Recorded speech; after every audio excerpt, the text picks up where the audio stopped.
his perfect doll. Part 1. The Scent of Obsession. Elena Moretti had always believed that love announced itself gently, not with fireworks, not with chaos, but with something softer, like a scent. The night she met Adrian Vale, the ballroom smelled of champagne and polished marble. The charity gala shimmered beneath chandeliers shaped like frozen tears of light. Women in silk dresses drifted past her like expensive perfume advertisements. Men in tailored suits spoke in low, confident voices. Elena felt like none of them.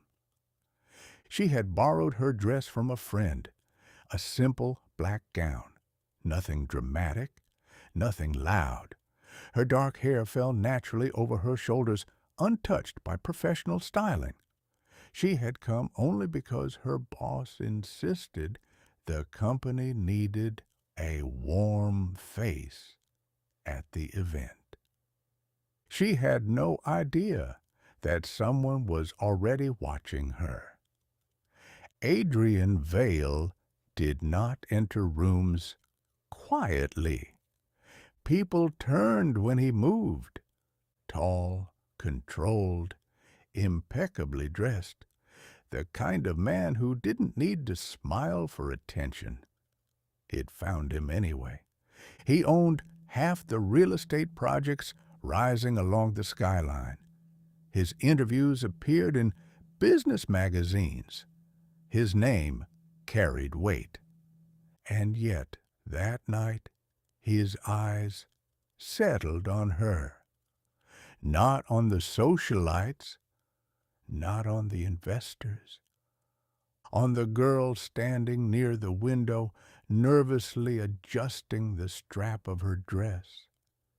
Elena felt it before she saw him. The strange sensation of being observed. When she turned, he was already there. "Do you always look like you're planning your escape?" he asked calmly. His voice was smooth, not loud, but deliberate. She blinked. "I'm sorry?" "You're standing near the exit," he said.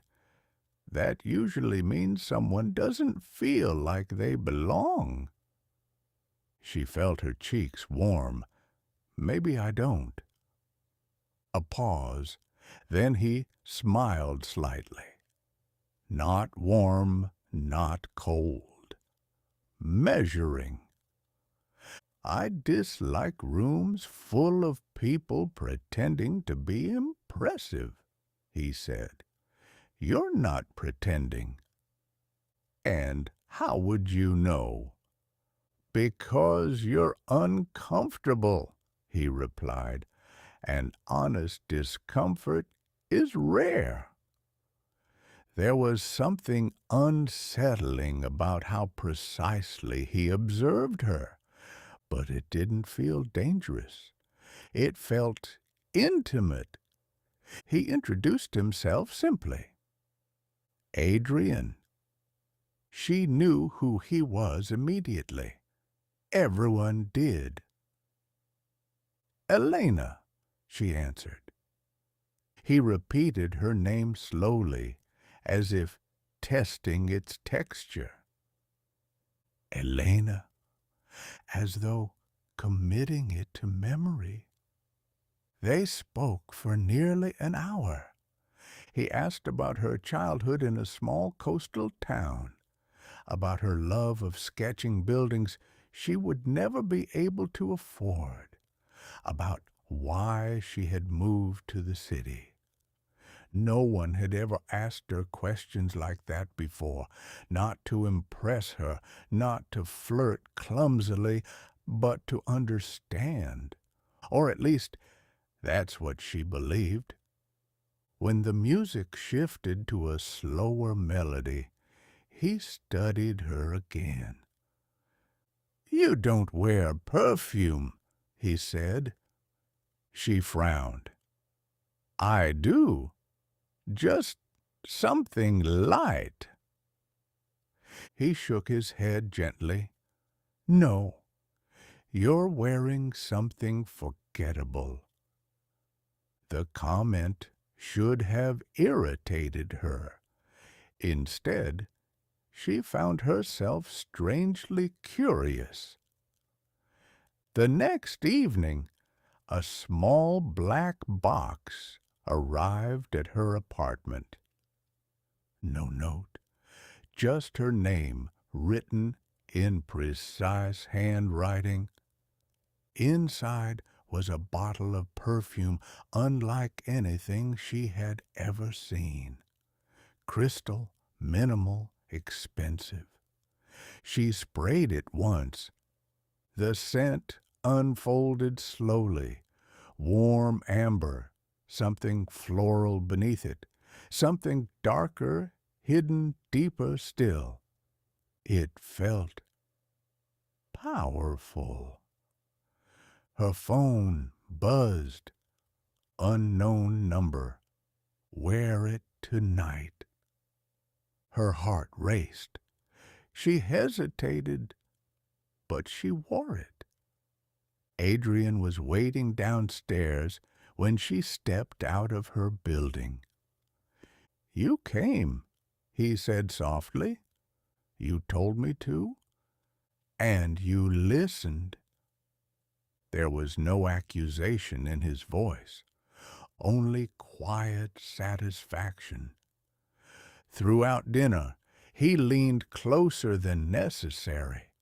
His gaze lingered on her face, as if memorizing it.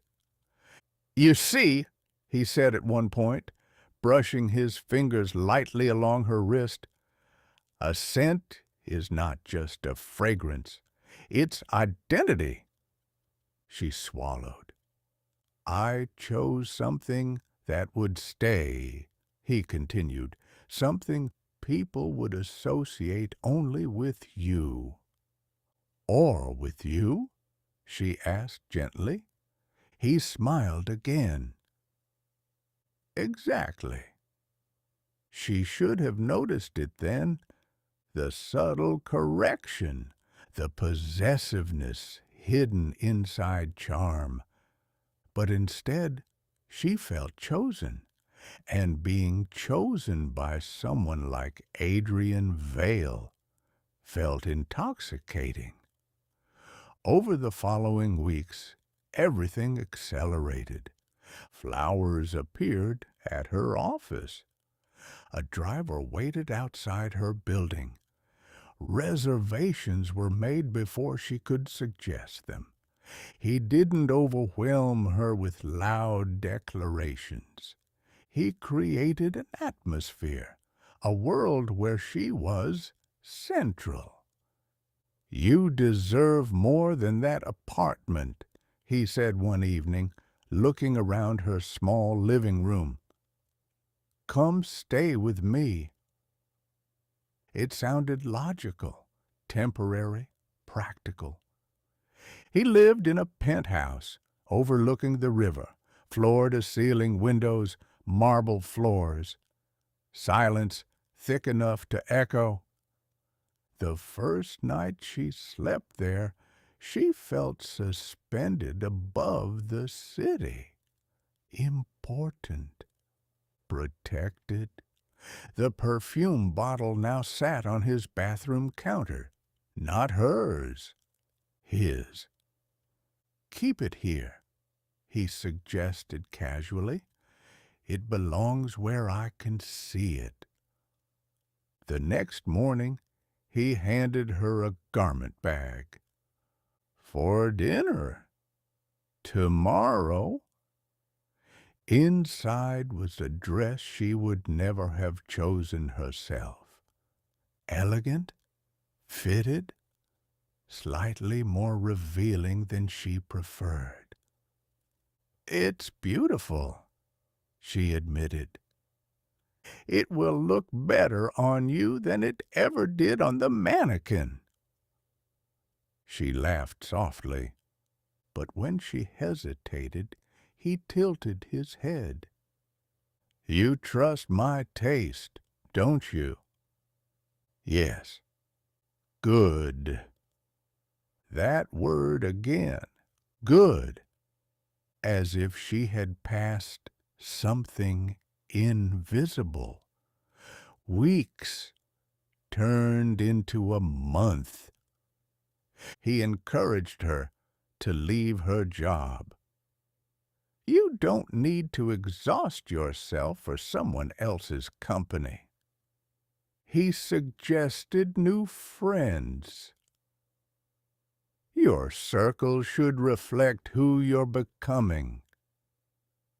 He replaced her old wardrobe gradually. Nothing forced, nothing shouted, just guided. And every time she questioned something, he would lean close, inhale gently near her neck, and whisper, "You smell like me now." One afternoon, while he was in a meeting, Elena wandered through the penthouse alone. The place was immaculate, too immaculate.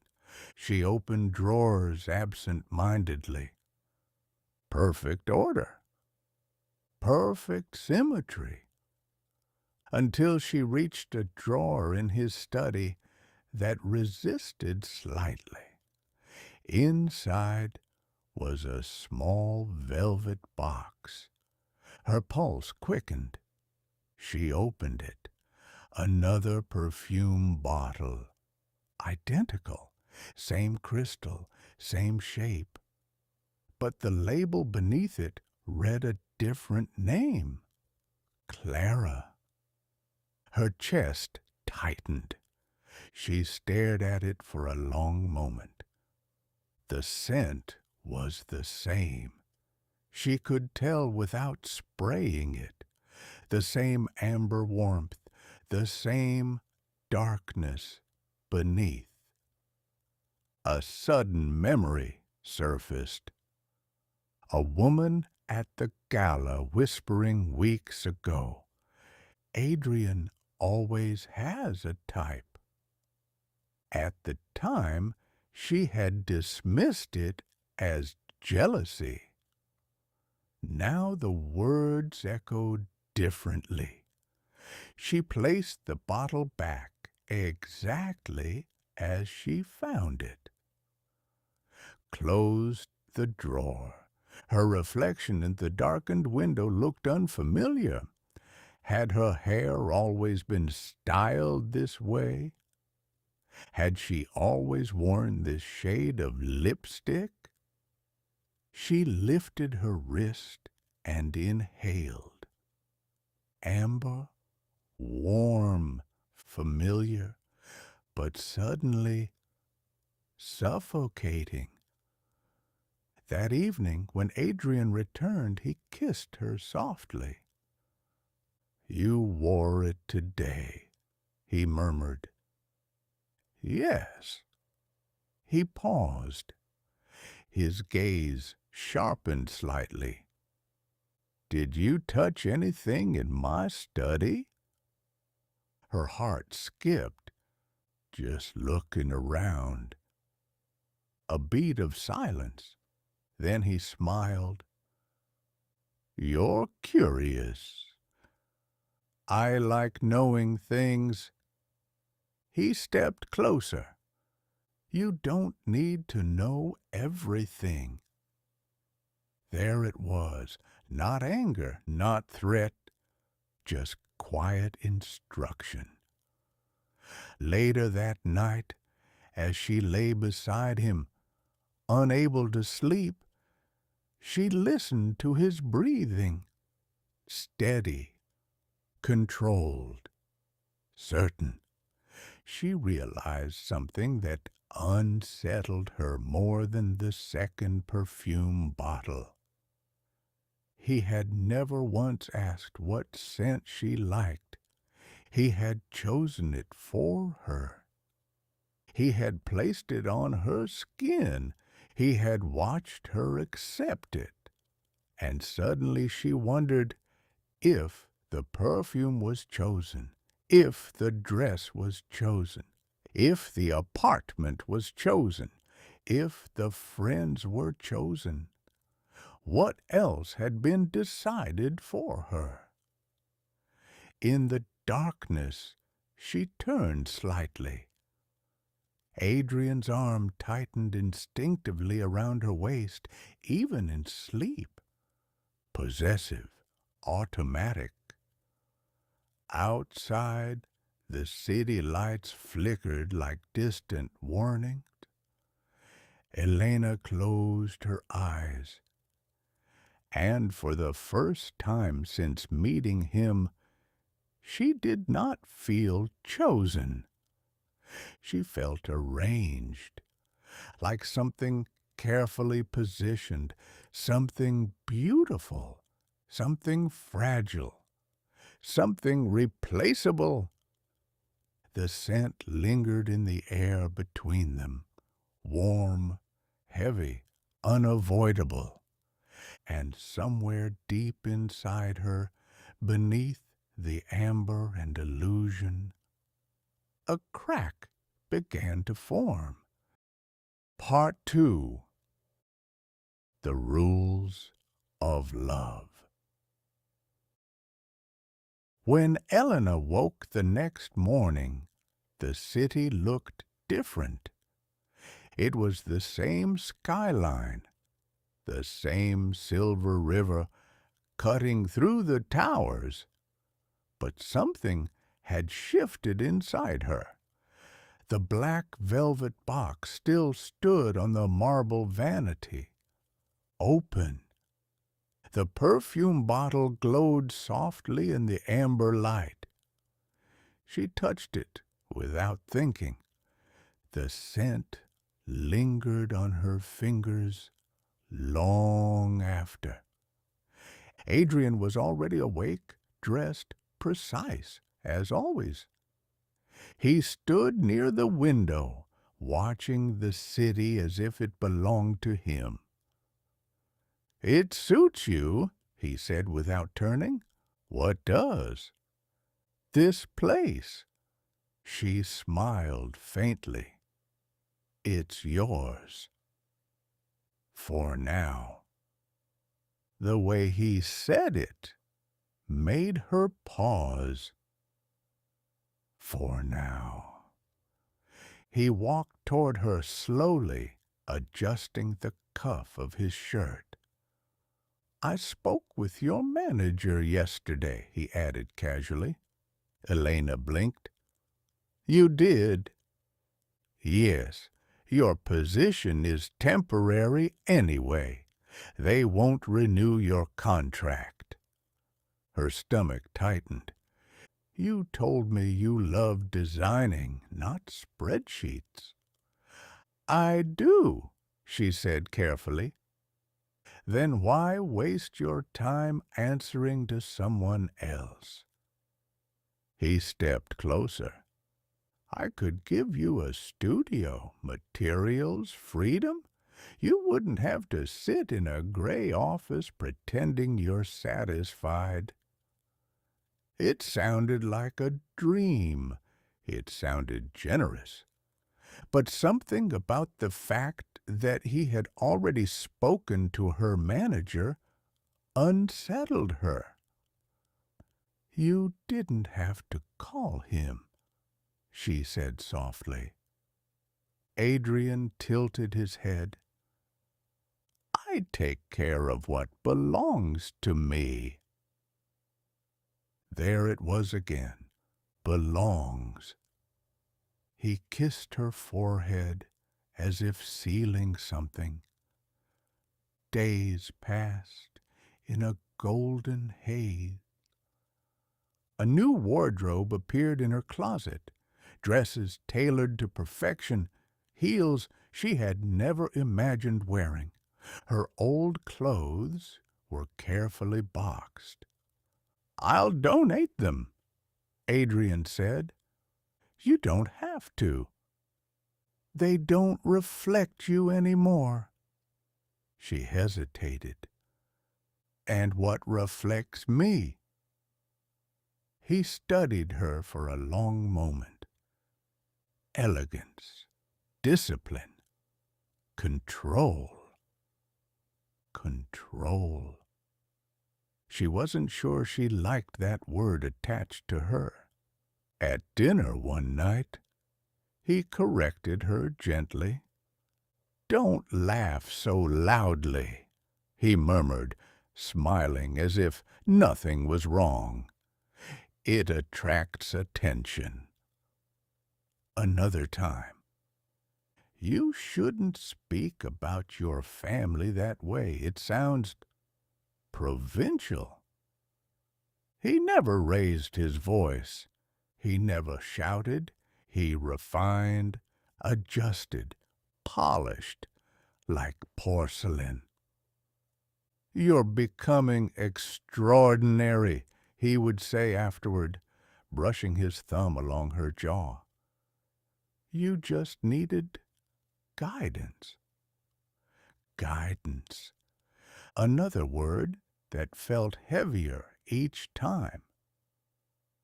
Elena stopped seeing her old friends. It wasn't dramatic. She simply missed a few calls, then a few more. When her friend Lucia finally confronted her over the phone, "You sound different," Lucia said. "How?" "I don't know. Quieter, like you're thinking before every word." Elena laughed lightly. "I'm just busy."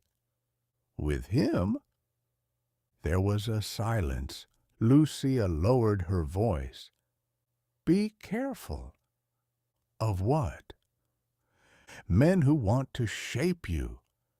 Elena almost defended him. Almost. But something inside her stayed quiet. One afternoon, Adrian returned home with a new phone. "For you," he said simply. "My old one works fine. This one is more secure." "Secure from what?" He smiled faintly. "From people who don't understand our life." Our life? She powered it on. Her previous apps were already installed. Her contacts synced. He had transferred everything. Efficient, thoughtful, or prepared. The penthouse was beautiful, impeccable, silent, sometimes too silent. She began noticing small things. A camera near the entrance. "Security," Adrian explained. "Another near the elevator." "For safety." "One near the living room ceiling." That one was already installed. She tried not to count them. One evening, while he was in the shower, she stood in front of the mirror. The woman staring back looked composed, polished, expensive, but her eyes looked uncertain. She opened the drawer again. The velvet box from the study, the second perfume bottle, Clara. She hadn't imagined it. It was real. She sprayed it lightly in the air. The scent bloomed instantly.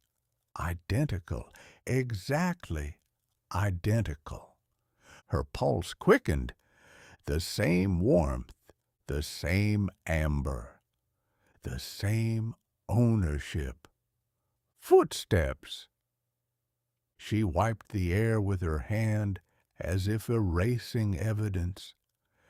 Adrian entered the bedroom, hair damp, expression calm. "You're wearing more tonight," he observed. "I wanted to." He approached slowly, inhaled near her neck. A pause. His gaze sharpened almost imperceptibly. "That's not the one I gave you." Her heart thudded. "It smells the same." "No," he said quietly, "it doesn't." Silence filled the space between them. "Where did you find it?" "In your study." A longer pause. His jaw tightened. Then, unexpectedly, he smiled. "You shouldn't open drawers that aren't meant for you." "I thought we didn't have secrets." "We don't." "Then who is Clara?" The air changed, subtly, cold beneath the warmth. Adrian stepped back slightly. "She was unstable," he said calmly. "I tried to help her." "What happened?" "She couldn't accept structure." Structure, not love, not misunderstanding. Structure. "She left," he continued, "and destroyed something beautiful in the process." Elena swallowed. "Did she also wear that perfume?" He studied her carefully. "You're overthinking." "Am I?" she wanted to ask. Instead, she said nothing. He approached again, gentler now. "You're not Clara." The way he said it didn't comfort her. It felt like a warning. "You're better." Better. More obedient, more adaptable, more moldable. He kissed her softly, and for a moment she almost convinced herself that she was imagining everything. Later that night, she lay awake, listening. The penthouse hummed with distant city noise. Adrian's breathing remained steady beside her. She stared at the ceiling and began listing rules in her mind. Rules she hadn't consciously agreed to.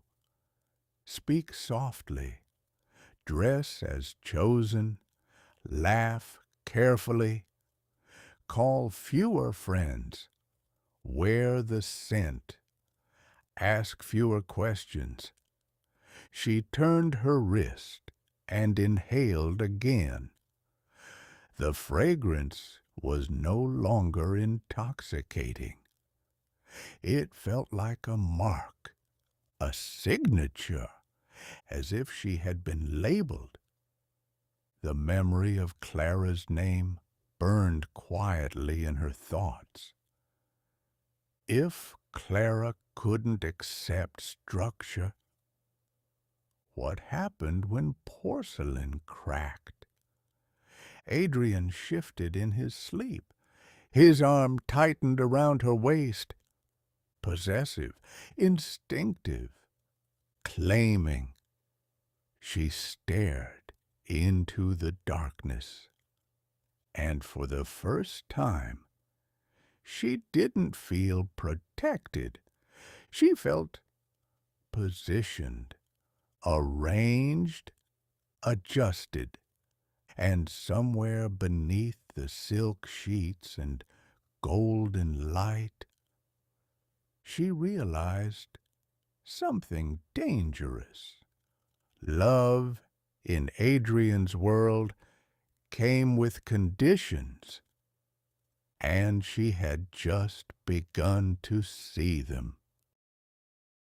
Part 3. The Girl Before Me.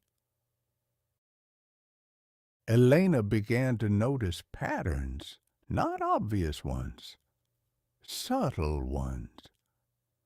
The way Adrian's tone shifted when she hesitated, the way his eyes narrowed almost imperceptibly when she asked too many questions, the way silence in the penthouse sometimes felt recorded. It started with the cameras. She counted 6.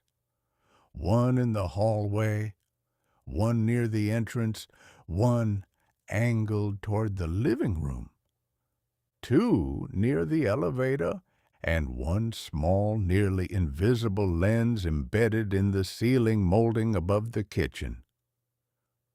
Security, Adrian had said. But security from what? The building had guards, private access, fingerprint entry. It wasn't protection. It was observation. One afternoon, while Adrian was out at a meeting, Elena did something she hadn't done before. She turned one of the cameras slightly, just a few degrees, barely noticeable. Her pulse hammered as she stepped back. The room looked the same, but she knew it wasn't. For the first time, something wasn't exactly as he had positioned it. That night, Adrian entered the penthouse quietly, too quietly. He placed his keys down with unusual care. Elena. She looked up from the sofa. Yes. He didn't answer immediately. Instead, he walked slowly into the living room and looked up. At the camera. He reached up calmly and adjusted it back to its original angle. Precise. Measured. Then he turned to her. You shouldn't touch things you don't understand. Her throat tightened. I was cleaning. We have staff. His voice wasn't angry. That made it worse. You moved it, he said softly. Yes. Why? She searched for a reason that sounded innocent. I don't like feeling watched. A faint smile curved his lips. You're not being watched. He stepped closer. You're being protected.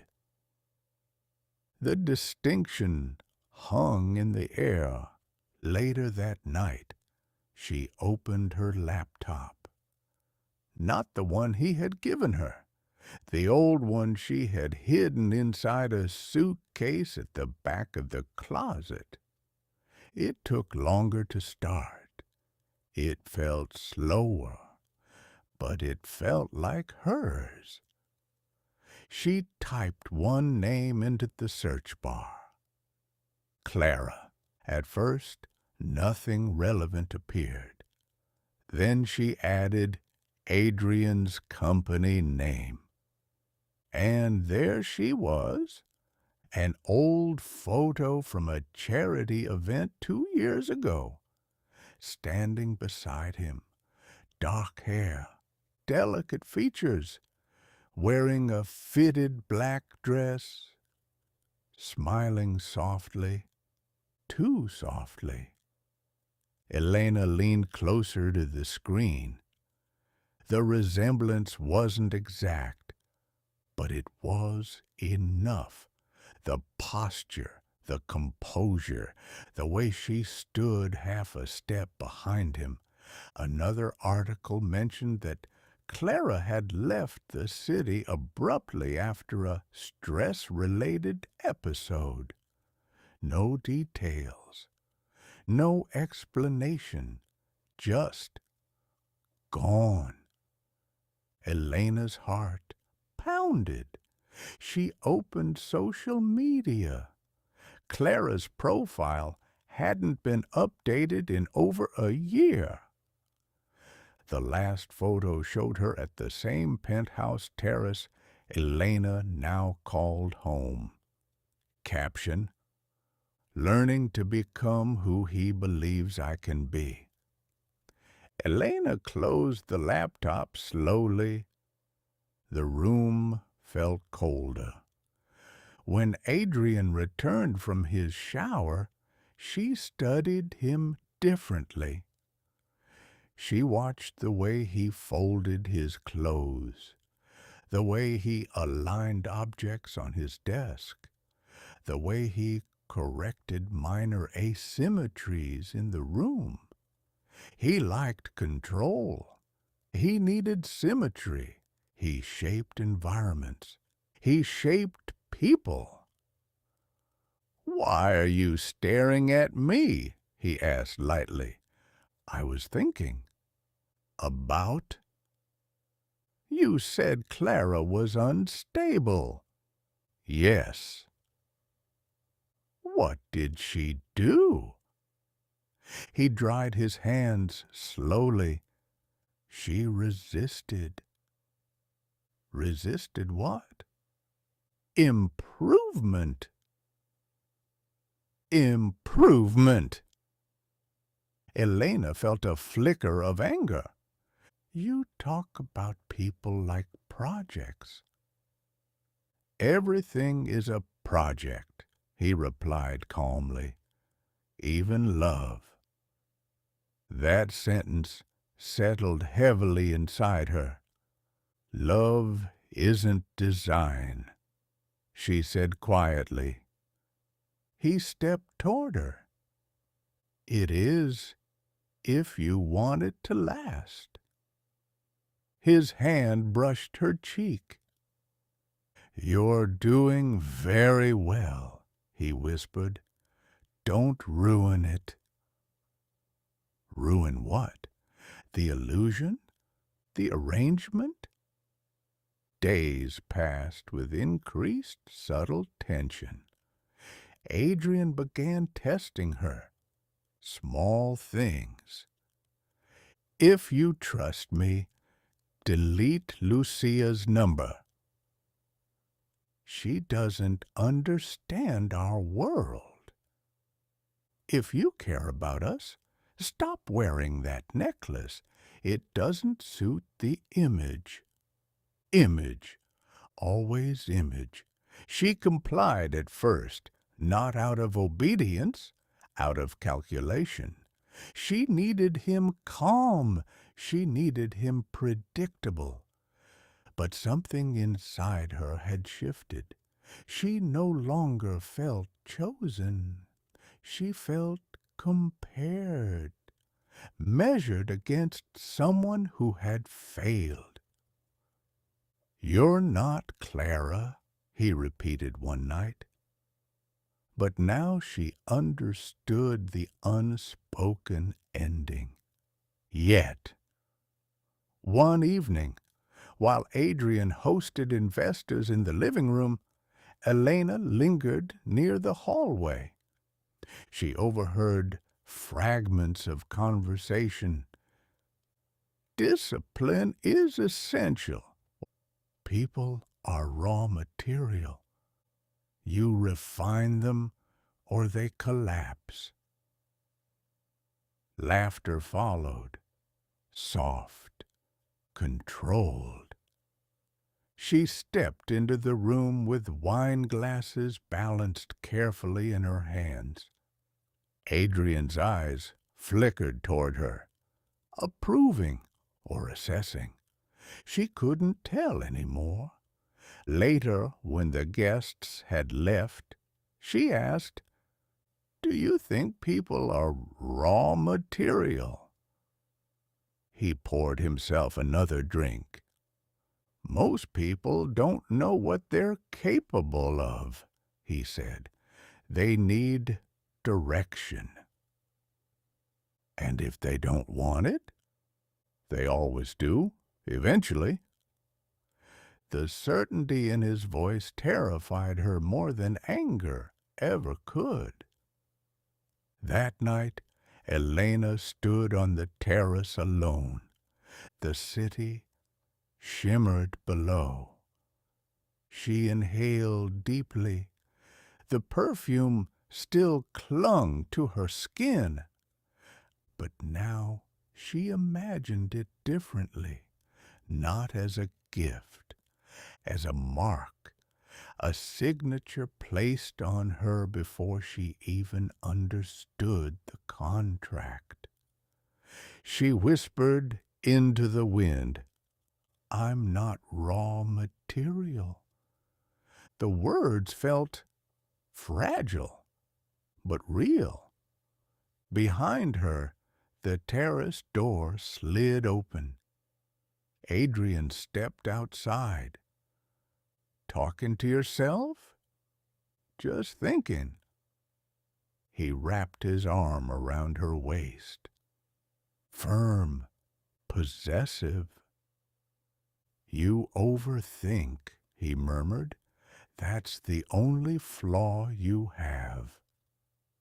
Flaw. The word echoed louder than it should have.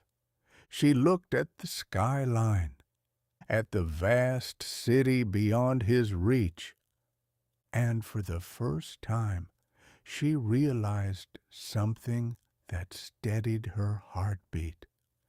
If Clara had resisted, if Clara had left, then Adrian was not invincible. He was careful, but not perfect, and porcelain only cracks under pressure.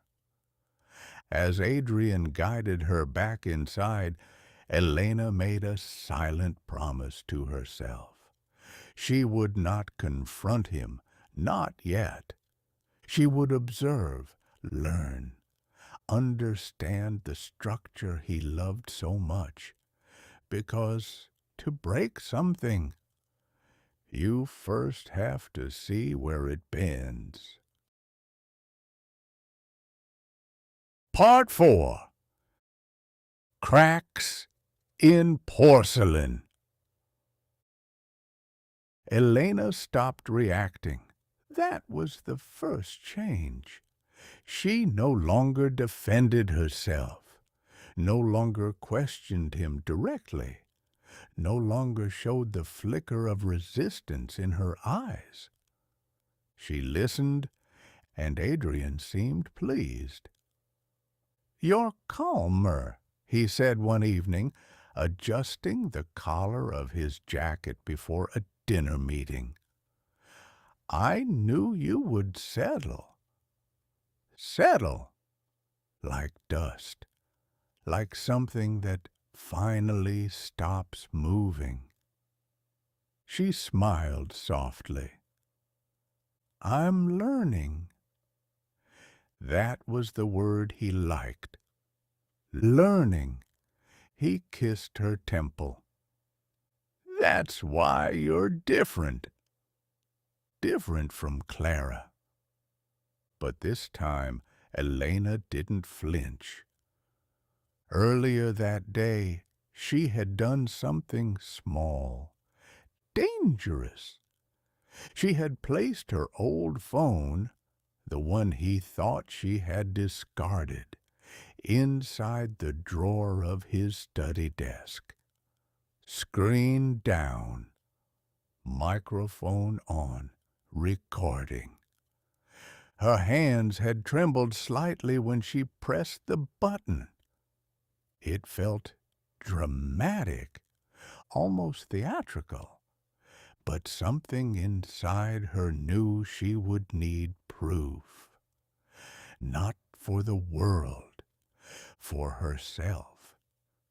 Because sometimes Adrian's voice made her doubt what she had heard. That night, he invited a colleague over, Marcus, tall, polished, controlled in the same quiet way. They poured whiskey in the living room. Elena moved silently through the space, leaving them alone as they began discussing business. She stepped into the hallway and waited. Minutes passed. Then voices drifted from the study. Clear enough. You can't rush the process, Adrian was saying. Marcus chuckled. You're still treating women like architectural projects? Adrian laughed softly. Everything is architecture, even behavior. And this one? Marcus asked. A pause. Elena's heartbeat echoed in her ears. She's promising, Adrian replied. Promising? As long as she doesn't start thinking she has autonomy. They both laughed, a slow, deliberate sound. She won't, Adrian added calmly. They never do once they understand the benefits. Benefits. Elena felt something inside her chest tighten. Not fear this time. Clarity. Marcus lowered his voice slightly. And if she resists? Another pause. She won't? But if she does? Adrian's tone shifted, colder, measured. You remove instability before it spreads. Silence. Then the soft clink of glasses. The conversation moved back to investments, numbers, expansion, as if nothing had been revealed. Elena stood frozen in the hallway.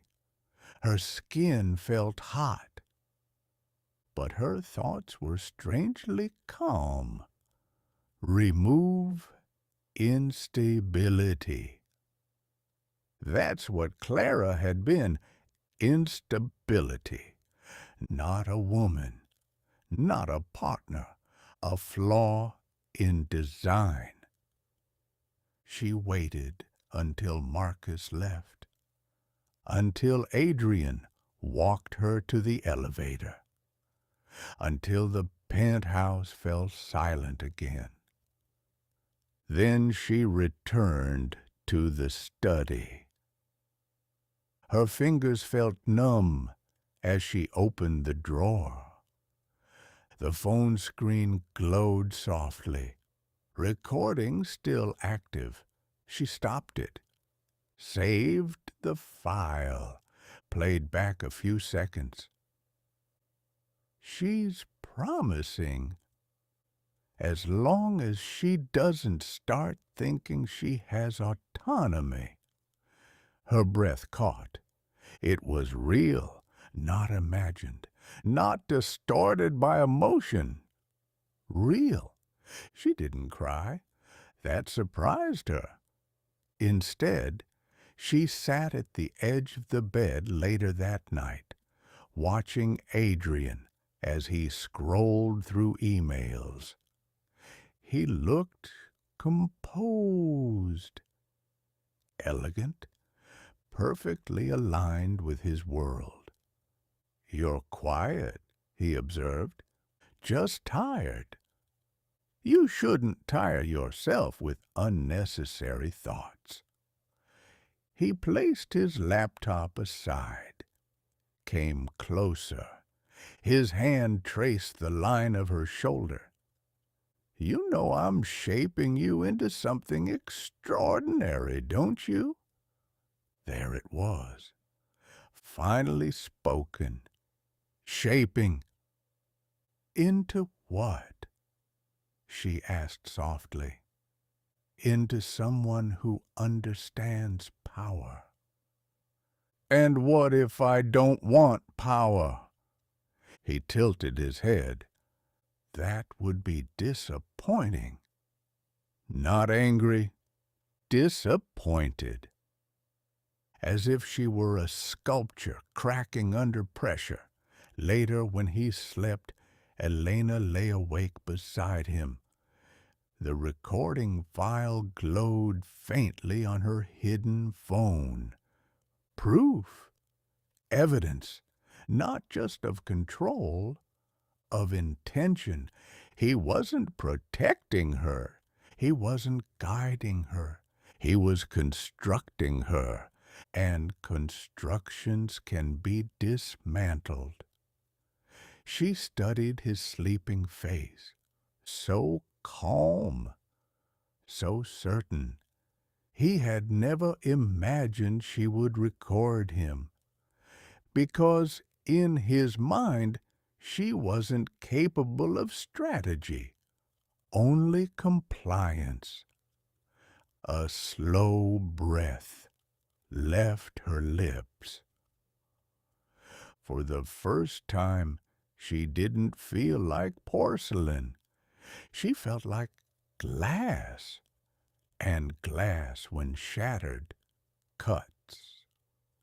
The next morning, she wore the perfume again, deliberately. He noticed.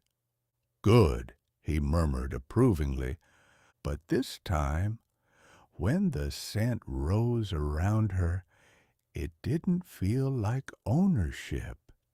It felt like camouflage. She smiled, soft, measured, learning exactly as he had wanted, and somewhere beneath the amber warmth of the fragrance, a plan began to take shape. Part 5. The obedient version. Elena stopped resisting. Completely. No more questions. No more hesitation in her tone. No more subtle tension in her shoulders.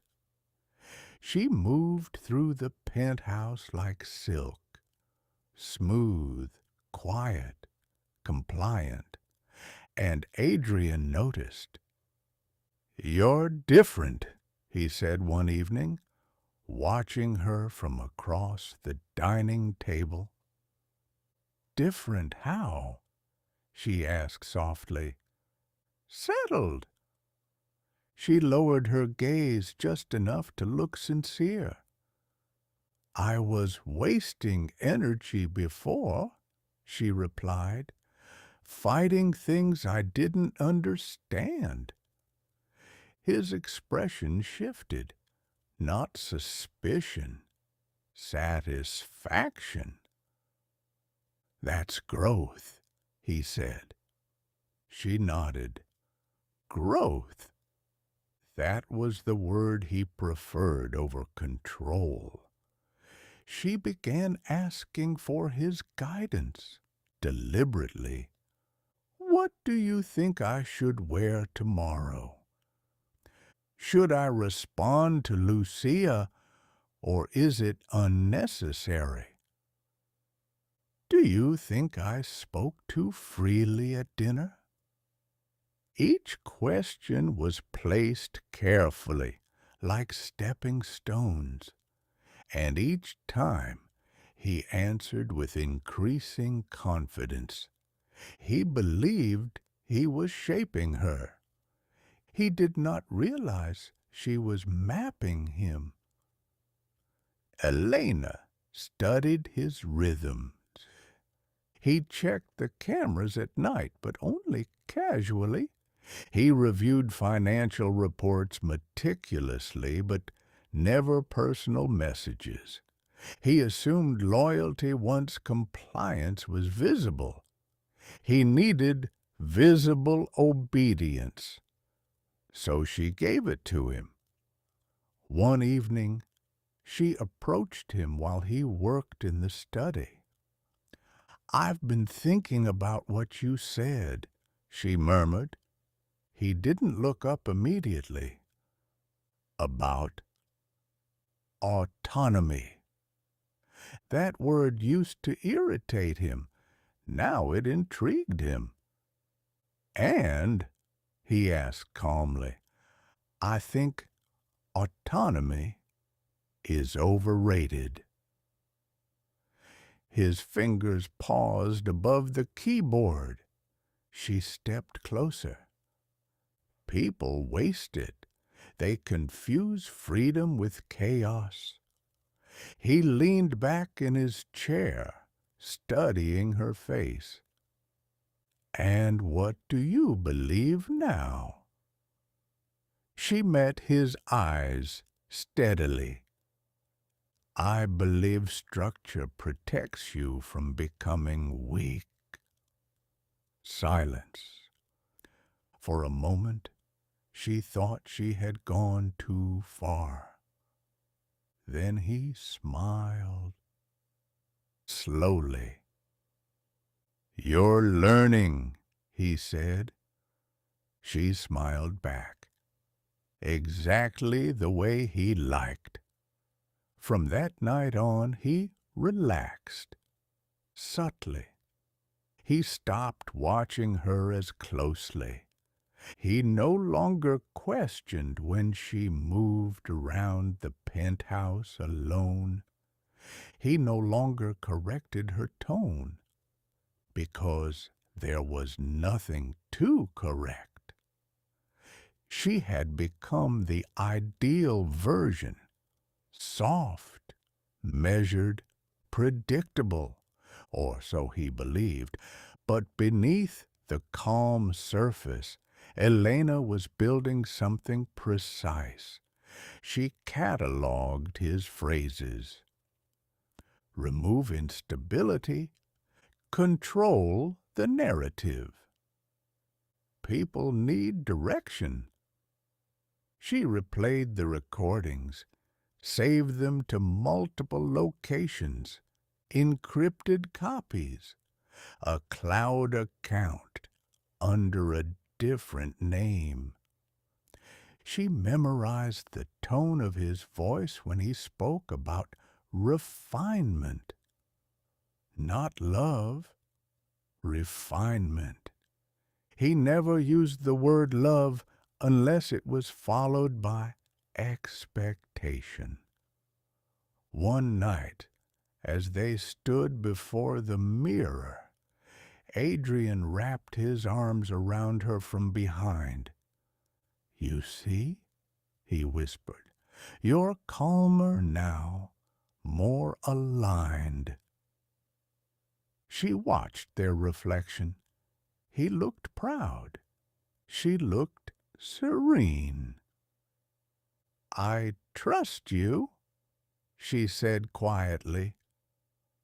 The words felt strange in her mouth, not because they were untrue, but because they meant something different now.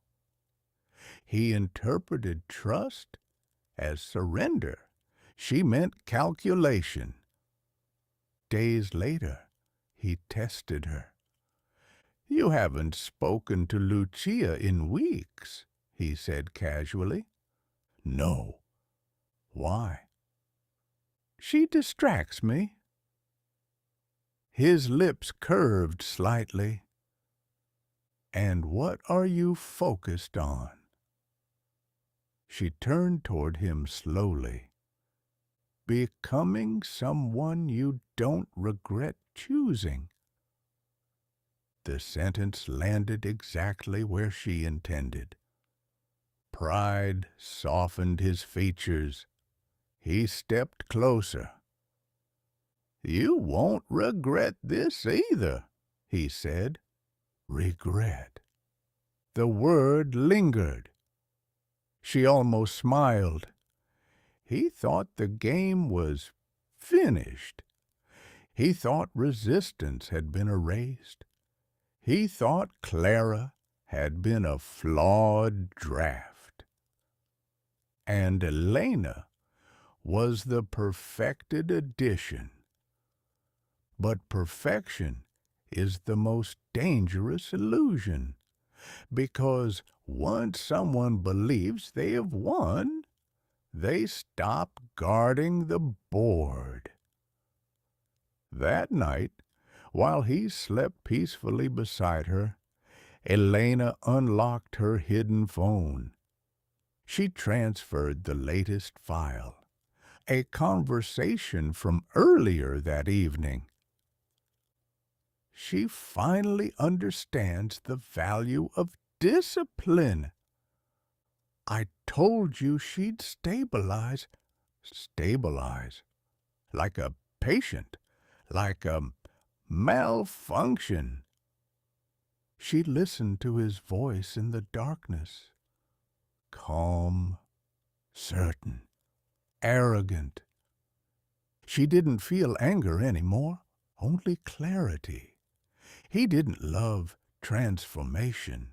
He loved authorship. And she was no longer interested in being written. The next morning, she sprayed the perfume carefully at her wrists.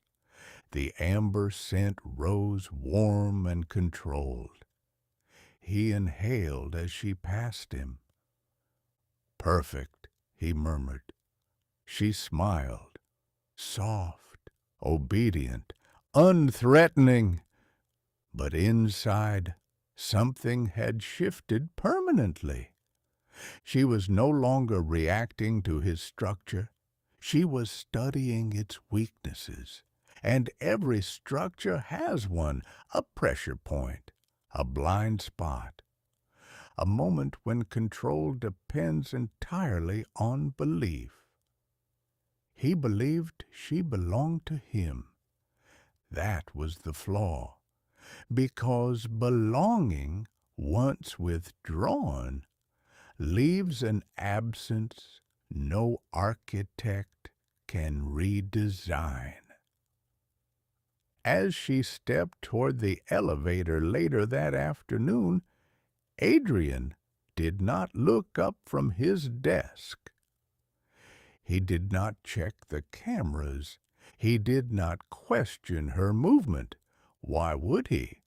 She was obedient now, and obedience, he believed, required no supervision.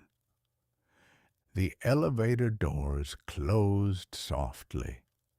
For the first time in weeks, Elena allowed herself the smallest, almost invisible smile. The most powerful move in any game is convincing your opponent the game is over. Part 6. The Collapse of Control. Adrian always believed that power belonged to the one who controlled the narrative. He said it often.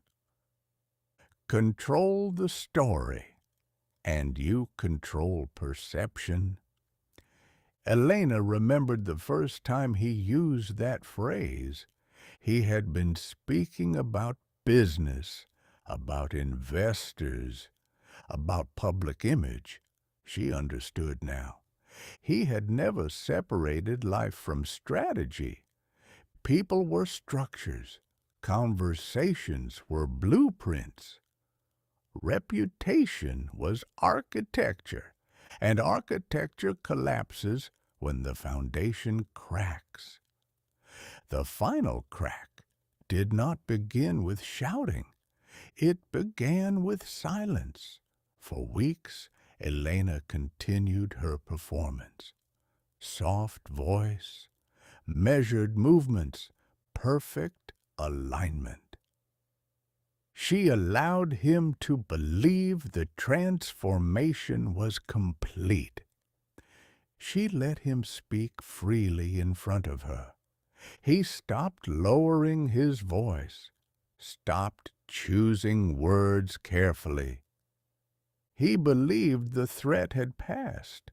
He believed she was stabilized.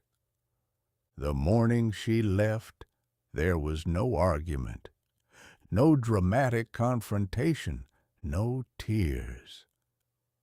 Adrian had an early board meeting. He kissed her forehead. "You're exactly where you need to be," he murmured. She smiled. "I know." He didn't notice the difference in her tone. He rarely noticed details that didn't threaten him. The elevator ride down felt strangely calm.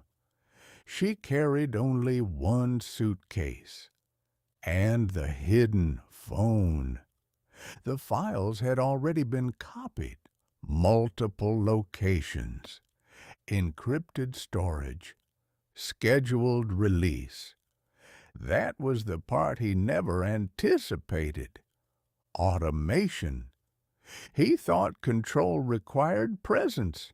He never imagined control could be timed. At 11:42 a.m., during his board meeting, the first email was delivered.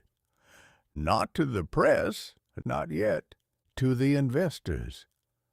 Subject line: Internal behavioral concerns. Attached were audio files, transcripts. His voice, clear, undeniable. "She's promising as long as she doesn't start thinking she has autonomy. Remove instability before it spreads. People are raw material. No emotional framing, no accusation, just documentation. Clean, structured, impossible to reinterpret." At 11:46 a.m., a second release was triggered.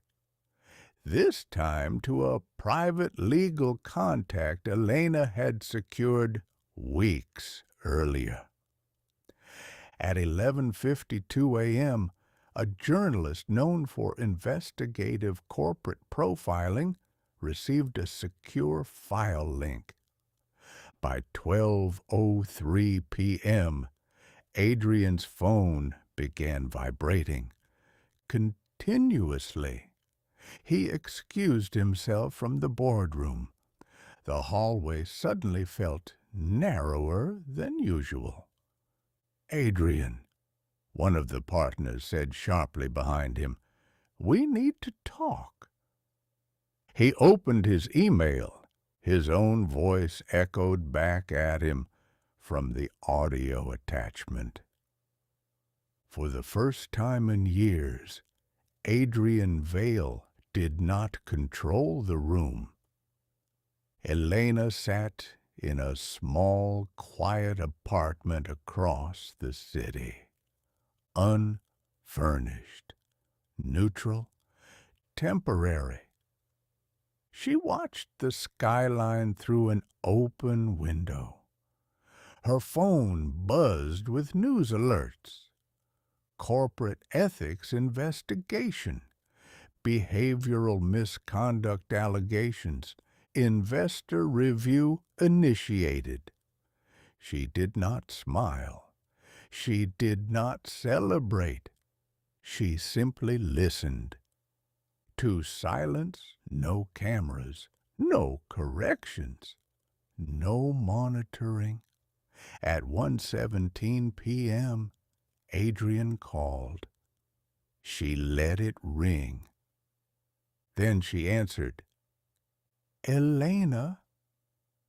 His voice was controlled, but thinner. What have you done?" She leaned against the window frame.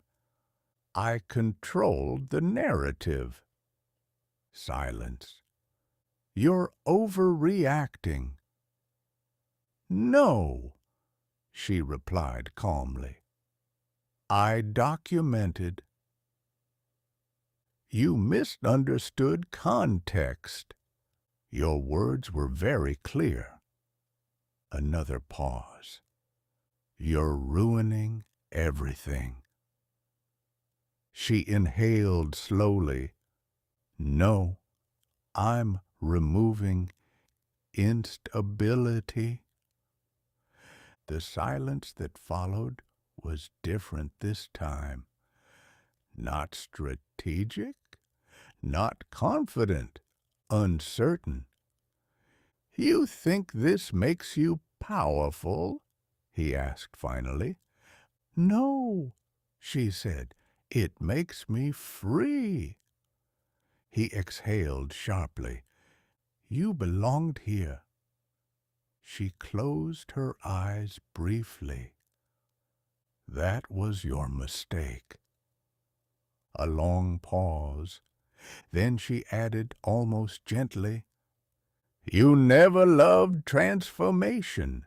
You loved authorship." He did not respond.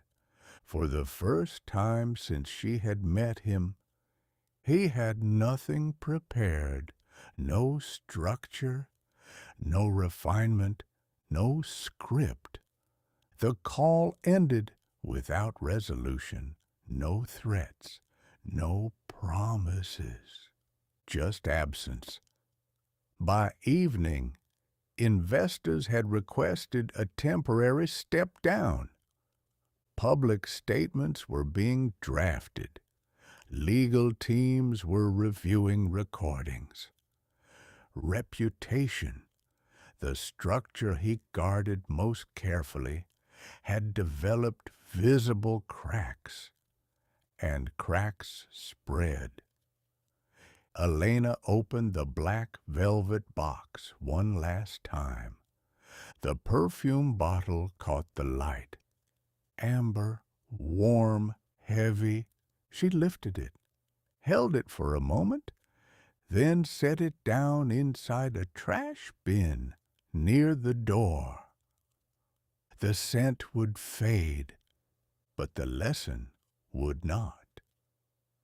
She walked to the window again. The city felt different now, not because it had changed, but because she no longer holodilus vnutri. She wasn't porcelain. She wasn't raw material. She wasn't a project. She was the author of her own exit. As the sun dipped below the skyline, Elena whispered softly into the quiet room.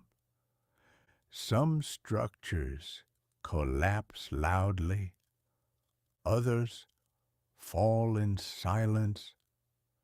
She turned off the lights, and for the first time in months, the darkness felt peaceful, not monitored, not arranged, just hers.